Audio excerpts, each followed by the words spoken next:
आगे बढ़ेंगे। एक और बड़ी जानकारी बिहार से मिल रही है। बता दें कि बिहार में वोटिंग लिस्ट विवाद को सुप्रीम कोर्ट में सुनवाई होगी। वो जहां आपको बताते चले कि इस पूरे विवाद पर अब सुप्रीम कोर्ट स्वतः सुनवाई करेगा। बिहार में वोटिंग लिस्ट विवाद को लेकर सुप्रीम कोर्ट में सुनवाई होगी। गुरुवार को होगी सुप्रीम कोर्ट में सुनवाई।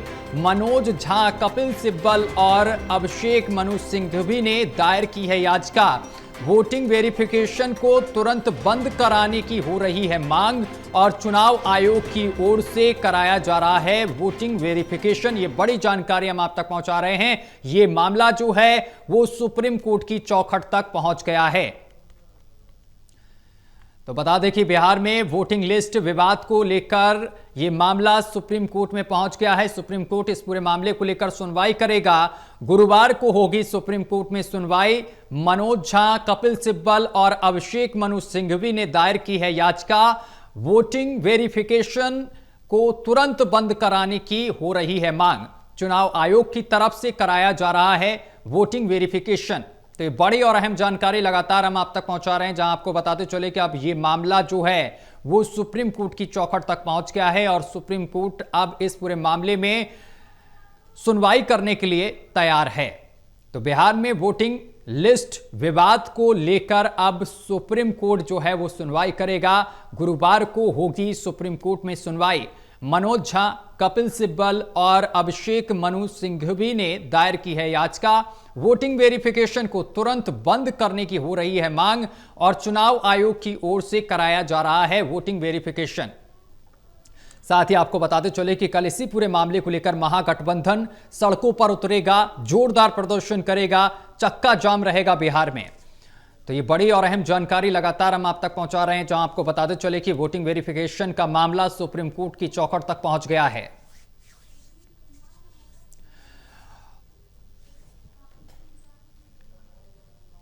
और एसोसिएट एडिटर प्रदीप कुमार जी हमारे साथ जुड़ गए हैं। प्रदीप जी, देखिए ये जो मामला है अब सुप्रीम कोर्ट की चौखट तक पहुंच गया है। गुरुवार को सुप्रीम कोर्ट इस पूरे मामले को लेकर सुनवाई करेगा। आपके पास क्या कुछ अपडेट? देखिए, जिस तरीके से पूरे मामले पर लड़ाई चल रही है, राजनीतिक लड़ाई के साथ साथ ये कानूनी लड़ाई भी तब्दील हो गई है और इसी मामले को लेकर याचिकाएं अदालत में दी गई थी और ये आरोप लगाया गया कि इसके जरिए वोट काटने की मुहिम यहाँ पर छेड़ी गई है। हालांकि चुनाव आयोग की ओर से इन आरोपों को बेबुनियाद बताया गया और कहा कि पूरी प्रक्रिया पारदर्शी है, वो चलाई जा रही है, मतदाताओं का निरीक्षण जरूरी है, लेकिन सत्यापन की प्रक्रिया को लेकर और जो शर्तें रखी गई हैं उसका विरोध करते हुए विपक्ष ने बड़े सवाल उठाए हैं और इसलिए याचिका दायर की गई है, जिसके आरोप लगाए गए हैं कि संविधान के अलग अलग अनुच्छेद जो हैं उनका उल्लंघन ये प्रक्रिया करती है और इसके लिए विरोध करते हुए विपक्ष सुप्रीम कोर्ट में पहुंचा है। सुप्रीम कोर्ट में अहम सुनवाई 10 जुलाई को होनी है। लिहाजा इस पूरे मामले में कई मोड़ आने बाकी हैं और बिहार में वोटिंग लिस्ट के पूरे मामले को लेकर जिस तरीके से याचिकाएं दायर की गई हैं उसमें association for democratic reforms ADR ने इस मुद्दे पर याचिका दायर की है। इसके अलावा विपक्षी नेताओं ने और संविधान के अनुच्छेद 14, 325 और 326 का हवाला दिया है। ये लाखों मतदाताओं को बिना उचित प्रक्रिया के मताधिकार से वंचित कर सकती है, ये आरोप लगाया गया है और इस याचिका को स्वीकार करते हुए अब सुप्रीम कोर्ट में सुनवाई का दिन तय किया गया है 10 जुलाई का।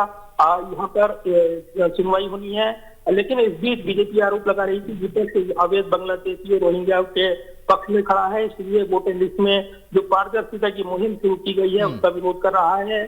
दूसरी तरफ चुनाव आयोग ने इस फैसले का बचाव किया है और कहा है कि यह प्रक्रिया पारदर्शी है और सभी जो पात्र मतदाता हैं उनको शामिल करने के लिए है। ऐसे में दस्तावेज जमा करने की जो समय सीमा है वो भी बढ़ाई गई है। आपत्तियों को सुना जाएगा, लेकिन फिलहाल इसको लेकर बिल्कुल अब ये मामला सुप्रीम कोर्ट की चौखट तक पहुंच गया है और सुप्रीम कोर्ट इस पूरे मामले को लेकर सुनवाई करेगा। बहुत शुक्रिया प्रदीप जी आपका हमारे साथ जुड़ने के लिए और तमाम जानकारी साझा करने के लिए।